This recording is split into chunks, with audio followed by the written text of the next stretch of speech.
ओम नमो भगवते वासुदेवाय। ओम नमो भगवते वासुदेवाय। इष्टदेवाय इष्टदेवाय गुरुदेवाय गुरुदेवाय आत्मदेवाय आत्मदेवाय ब्रह्मदेवाय ब्रह्मदेवाय शक्तिदेवाय शक्तिदेवाय भक्तिदेवाय भक्तिदेवाय मुक्तिदेवाय मुक्तिदेवाय प्रीतिदेवाय प्रीतिदेवाय वासुदेवाय वासुदेवाय। नारायण नारायण नारायण नारायण नारायण नारायण। हरि ओम शांति, हरि ओम शांति, हरि ओम शांति।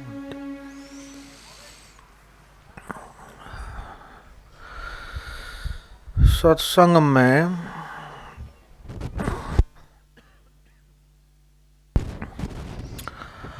और बड़े बुजुर्ग महापुरुषों के सानिध्य में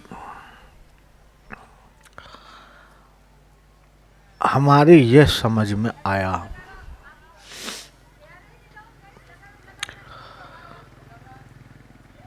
कि इस दुनिया में कम से कम समय में अगर लाभ चाहिए, फायदा चाहिए सभी लोगों को, जाति देखे बिना, योग्यता देखे बिना, अधिकार देखे बिना, ऊंच नीच देखे बिना, गरीबी अमीरी देखे बिना, बिना प्रयास, कम से कम परिश्रम, कम से कम मेहनत में ज्यादा अगर फायदा चाहिए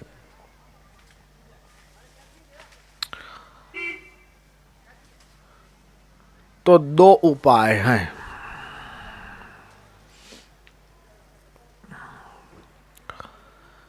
एक उपाय तो है श्रोत्रिय ब्रह्मनिष्ठ संतों का संग,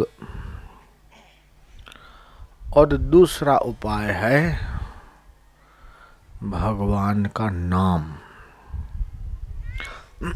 ये दो उपाय ऐसे हैं कि जो जीव का शीघ्र कल्याण करते, शीघ्र। इसका प्रमाण भी है।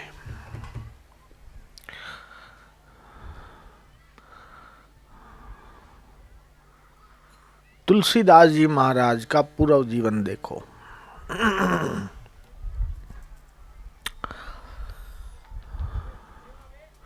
और वाल्मीकि का पूर्व जीवन देखो।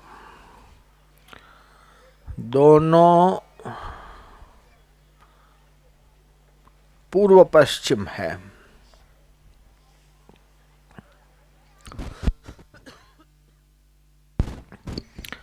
नीच नीच सब तर गए, राम भजन लवलीन।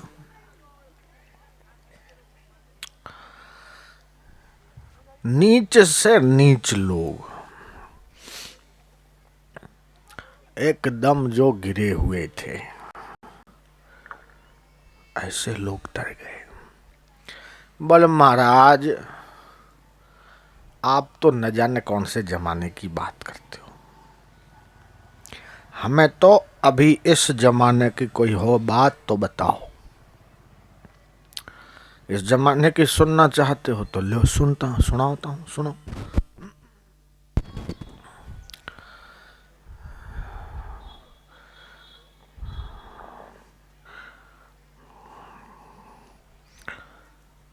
आजकल वो लैपटॉप बहुत चल रहे हैं, मार्केट में मिलते हैं लैपटॉप। पूरी दुनिया में सबसे बढ़िया में बढ़िया एप्पल कंपनी है लैपटॉप बनाने वाली, जिसका वो आईफोन भी आता है, 35-40 हजार रुपए का है, महंगा। वो कंपनी का मालिक की बात बताता हूं मैं।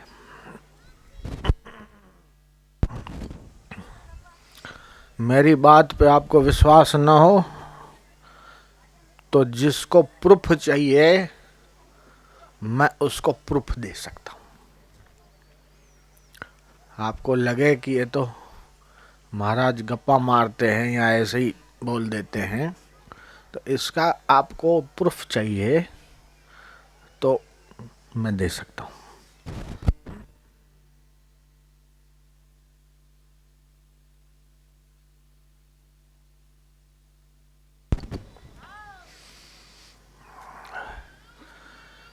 चौथी में फेल, छठी में फेल, इसका मालिक, उसका नाम था स्टीव जॉब्स, ऐसा कुछ नाम है, थोड़ा स्पेलिंग में आगे पीछे होगा।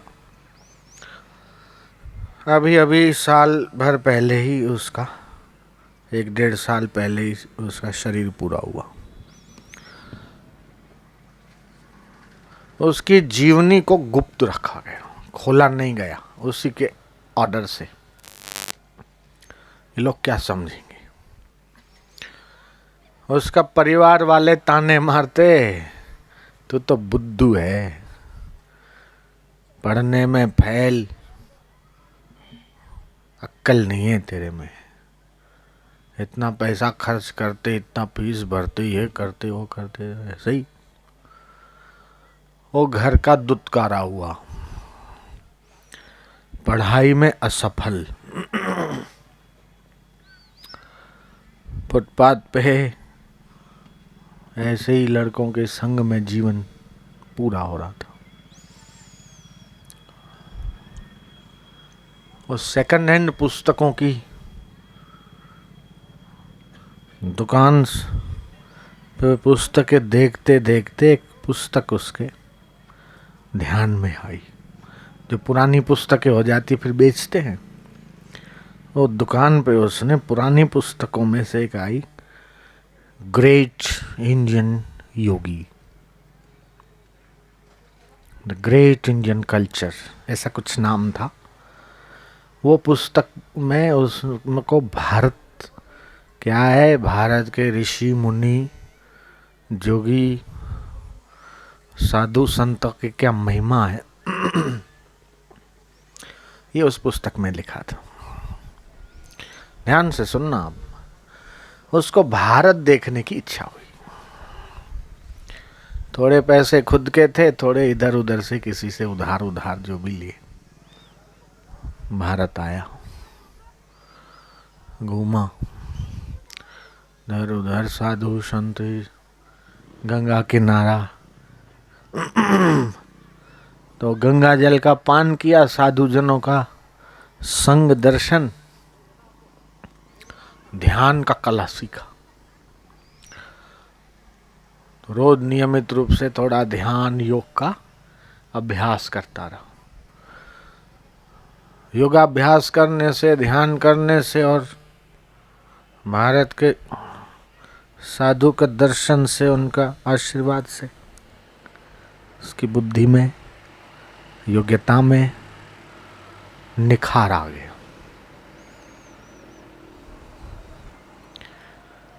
वो महामूर्ख की बात आपने सुनी होगी। जिस डाले पर खड़ा था उस डाल को काट रहा था। नीचे से गुजरने वाले किसी ने पूछा, है क्या कर रहा है? तो पता है तो क्या कर रहा है? जिस डाले पे खड़ा है उसी को काट रहा है, गिरेगा नीचे। बोले थारा बाप रोका ही जाए, गिरूंगा तो मैं गिरूंगा, तारा क्या जा रहे। एक तो अपने अक्ल नहीं और दूसरे किसी की बात माने नहीं, तो वीआईपी कोटे का मूर्ख होता है। अपनी नहीं तो किसी से ले, कोई समझाए तो उसकी सुनी अनसुनी करे तो फिर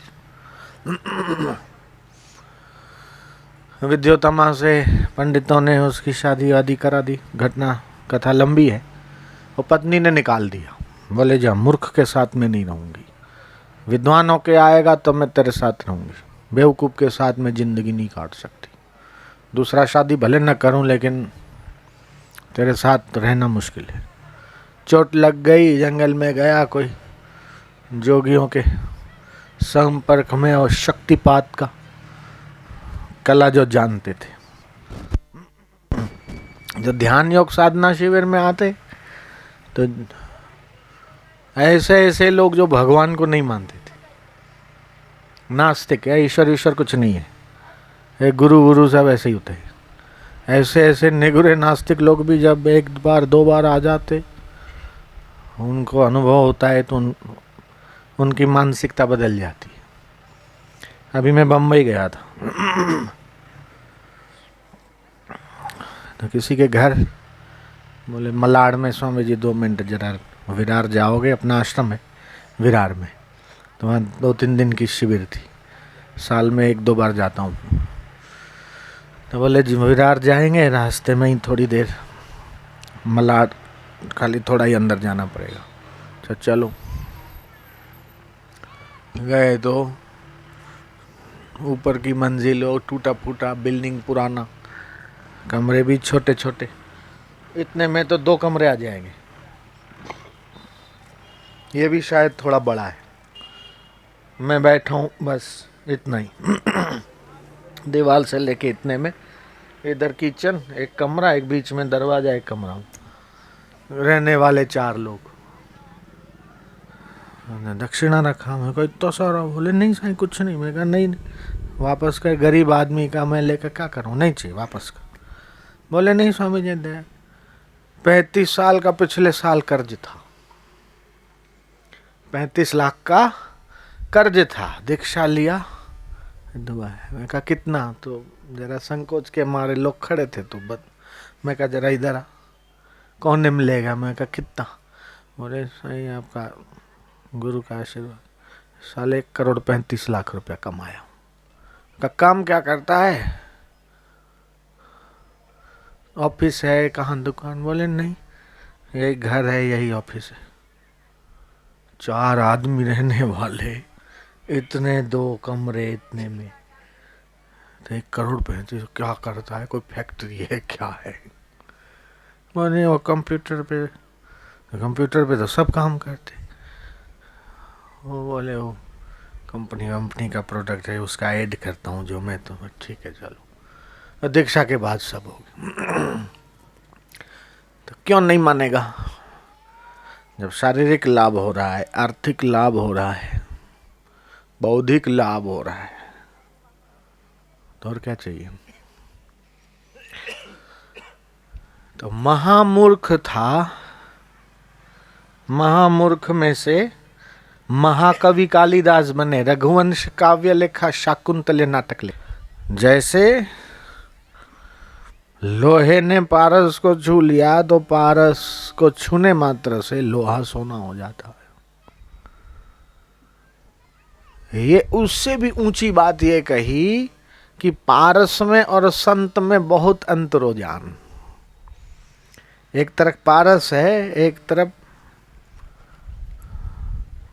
संत है।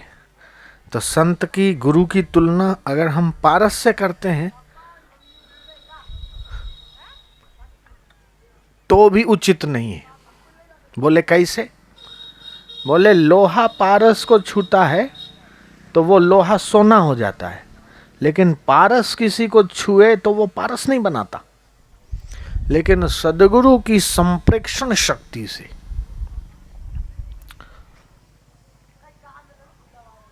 जीव मरण धर्म ब्रह्म स्वरूप हो जाता है। संत करे आप समान, इसलिए बोलते हैं ना, ज्योत से ज्योत जगाओ। एक ब्रह्मवेत्ता के दिल में ज्योत जगी। रामकृष्ण ने विवेकानंद के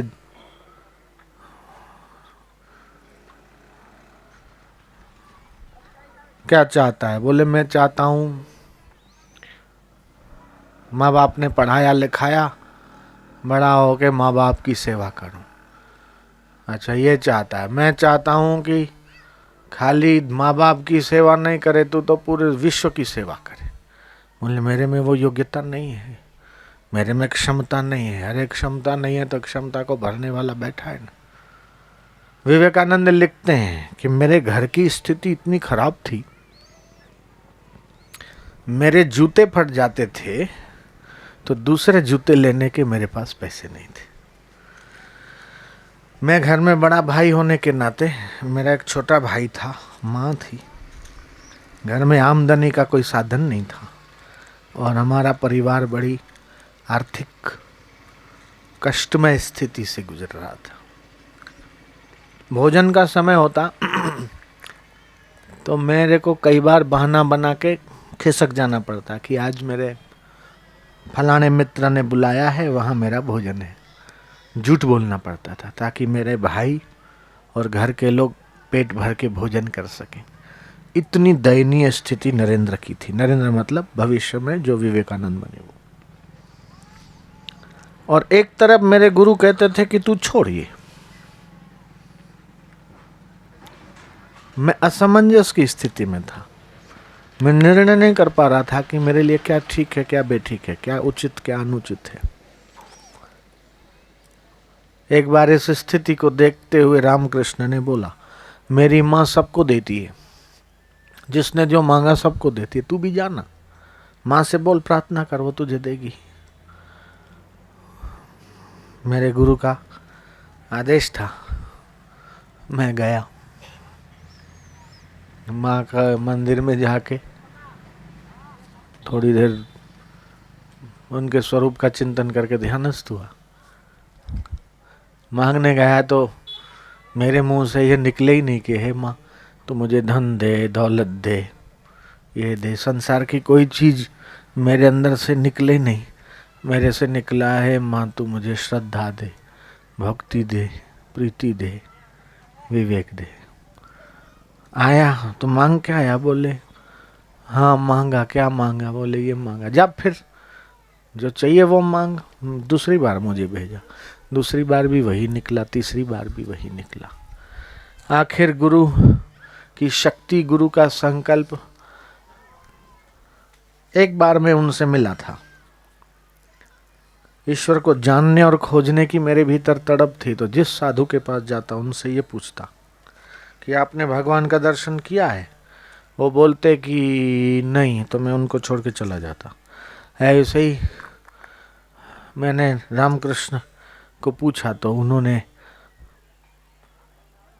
गंभीरता से, सच्चाई से उत्तर दिया, निर्भीकता से, कि हाँ मैंने ईश्वर को देखा है, मैं तुझे भी ईश्वर को दिखा सकता हूँ। तो मेरा अगला प्रश्न था, अगर आपने देखा है तो मुझे दिखाओ। बोले चल, हाथ पैर धो, बैठ मेरे सामने। हाथ पैर मुंह धुआ, कुल्ला किया, बैठा उनके सामने। बोले बुशट उतार।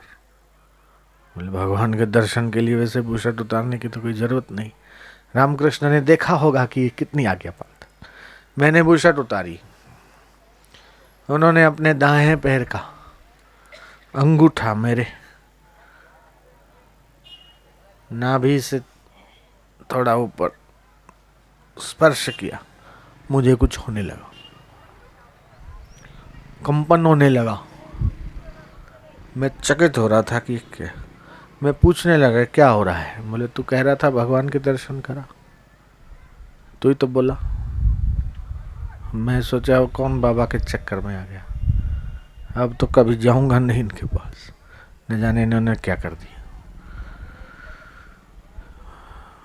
उसी स्थिति में मैं घर गया।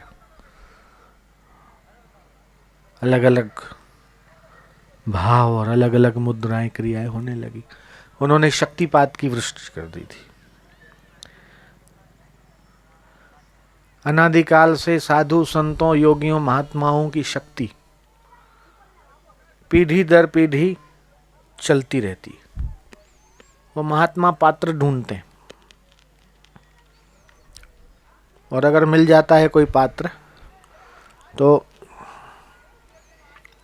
अपनी शक्ति, मिली हुई शक्ति दूसरे को देते।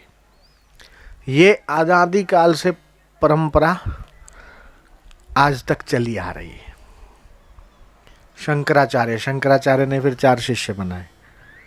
पाद पद्माचार्य, सुरेश्वराचार्य, उन्होंने 4 पीठ की स्थापना की। उसके ऊपर जो बैठता है उसको भी शंकराचार्य कहते।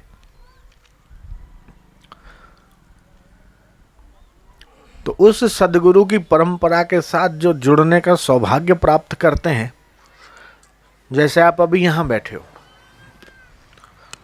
आप यहां बैठे हो, आप डायरेक्ट इनडायरेक्ट मेरे गुरु से जुड़े हो, जयराम जी की। और केवल मेरे गुरु से नहीं जुड़े हो, आप मेरे दादा गुरु से भी जुड़े हो।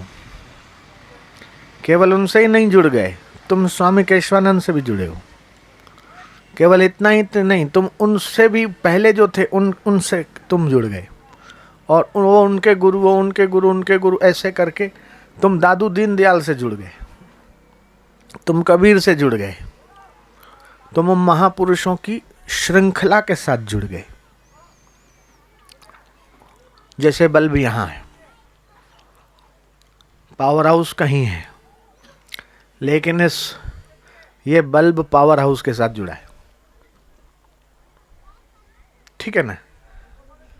ये बल्ब पावर हाउस के साथ जुड़ा है, इसकी पतली सी तार पावर हाउस के साथ कनेक्ट है। ऐसे ही भले माध्यम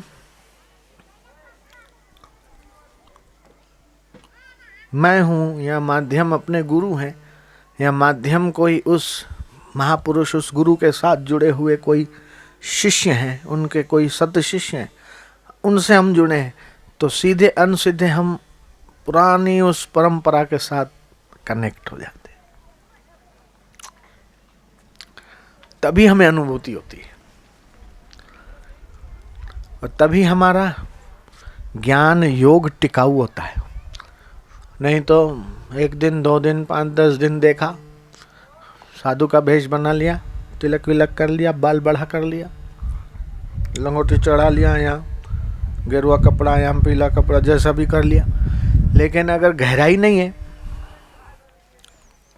तो 2 दिन 4 दिन 8 दिन 10 दिन लोग मानेंगे, 15 दिन 20 दिन महीने भर होगा, हाँ बोले वो तो ठीक है महाराज, श्रद्धा टिकेगी नहीं, श्रद्धा अश्रद्धा में बदल जाएगी।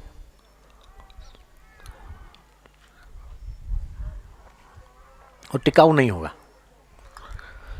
और अगर साधक की उपासना है तो उसकी वाणी में वो गाली भी देगा ना, तो भी लोग उसके पास जाएंगे। धुनी वाले दादा हो गए, नंग धड़ंग रहते थे, खंडवा में उनकी धुनी है, मध्य प्रदेश में। कोई भी आता, साले तो गाली सुना के उठा के पत्थर ठोक दे।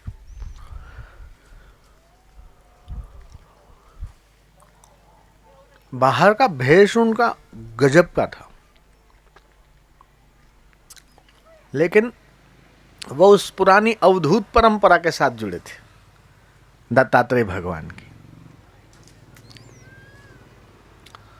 श्रीचंद महाराज की, जो उदासीन संप्रदाय के थे,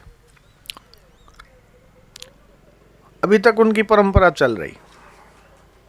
उनके शिष्य हैं छोटे सरकार, यहाँ भाणुजा है, बड़ा भाणुजा, नाथ द्वारा से 20 किलोमीटर, करधर बाबू जी का मंदिर है वहाँ। 2 दिन वहाँ रुका था, वो हेलीपैड वेलीपैड बना दिया, साल में 1-2 बार आते, मेरे से इंदौर में मिलते। मैंने कहा महाराज, किसी भी साधु से मिलता हूँ तो उसका जीवन पूछने की मुझे रुचि होती। महाराज आपको कैसे, आपके गुरुजी कैसे, उनका अनुभव कैसा, आपका उनके साथ कैसा, आपको क्या अनुभव हुआ, कैसे आप पहली बार कब मिले थे, कैसे आप प्रभावित हुए। और मैं जिससे भी मिलता हूँ तो उसका पास्ट, उनके गुरु के साथ उनका रिलेशन, उनको हुए अनुभव, ये सब जानने की मेरे भीतर जिज्ञासा होती है। तो मैंने उनसे पूछा, मैंने कहा महाराज आप अपने गुरुजी से कैसे संपर्क में आए? जैसे आप भी गुरु भाई मिलते होंगे तो पूछते होंगे, आपको बापूजी पहली बार कहाँ मिले, आप कैसे जुड़े भाई? हाँ बोले मैं ऐसे जुड़ा, बोले मैं ऐसे जुड़ा। ये बातें करने मज़ा आता है, अच्छा लगता है। तो मैंने पूछा तो बोले मुझे तो पता नहीं, मेरे पिताजी कौन थे, मेरी माँ कौन थी, मुझे नहीं मालूम, लेकिन मुझे जब होश आया, मैंने होश संभाला, तब मुझे ये पता चला कि मैं 4, 4.5 साल का, 5 साल का था, तो मेरे माँ बाप मुझे छोड़ गए थे। अब मेरे जाति कौन है, मेरा माँ कौन है, मेरा बाप कौन है, मैं कहाँ का रहने वाला, और मेरे गुरुजी ने भी नहीं बताया।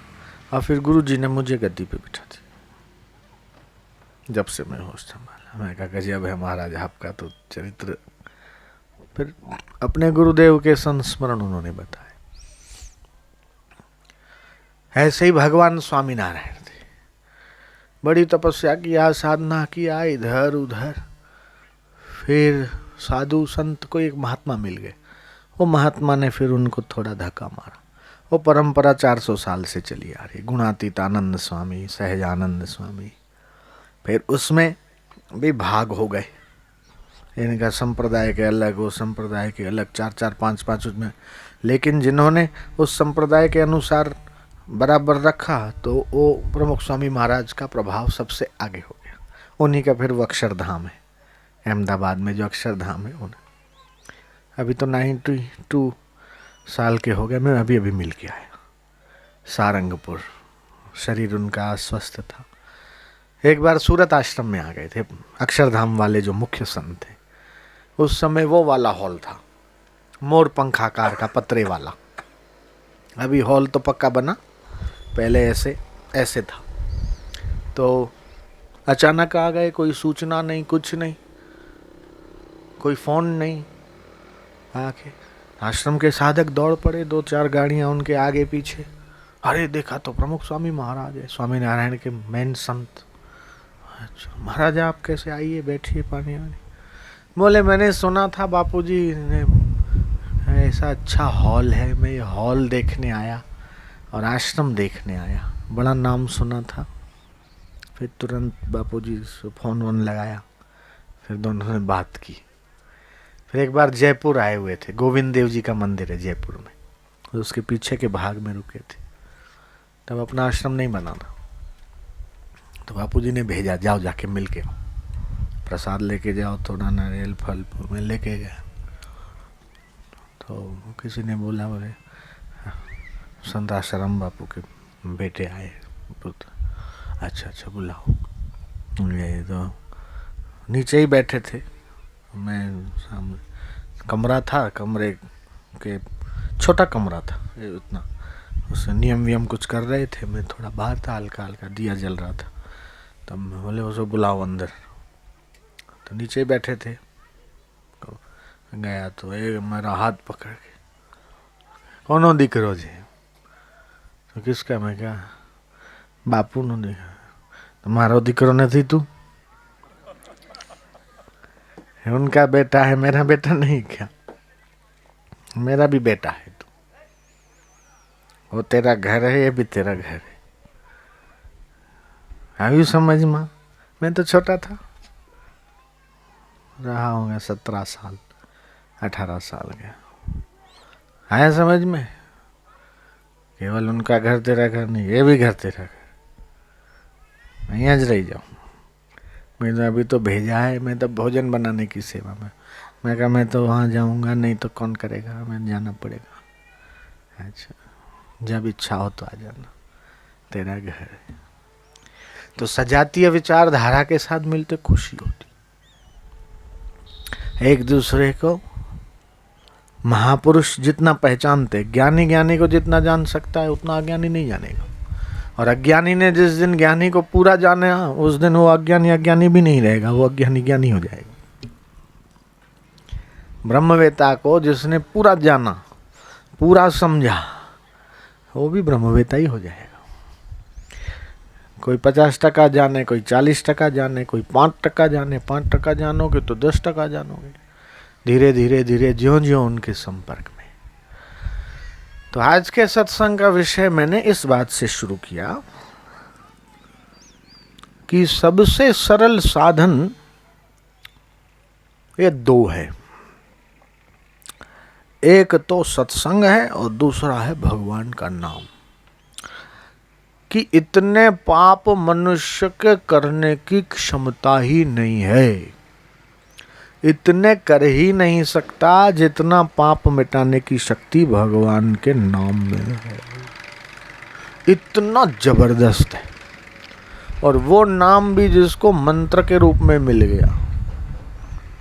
ओ मंत्र का जाप करते करते करते करते उसके संकट दो। कई बोलते हमने दीक्षा लिया, मंत्र जपते काम नहीं होता।